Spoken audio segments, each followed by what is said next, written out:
বাংলা থেকে English translation. আমি কোনোমতেই এটা তোমাকে একলা করতে দেব না। There is no way I'm letting you do this alone.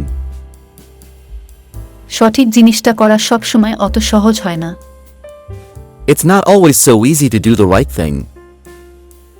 কাল আপনি এই সময় কি করবেন? What will you be doing at this time tomorrow? তোমার পড়াশোনায় বিরক্ত না করার যথাসাধ্য চেষ্টা করব। I'll do my best not to disturb your studying. বাস স্টপটা এখান থেকে 5 মিনিটের হাঁটা পথ। The bus stop is 5 minutes walk from here. ওই রকম জায়গায় খেতে গেলে কত খরচ পড়বে? How much does it cost to eat at such a place? Football হচ্ছে ব্রাজিলের জনপ্রিয়তম খেলা। Football is the most popular sport in Brazil. আপাতত আমি একটা হোটেলে রয়েছি। I am staying at the hotel for the time being.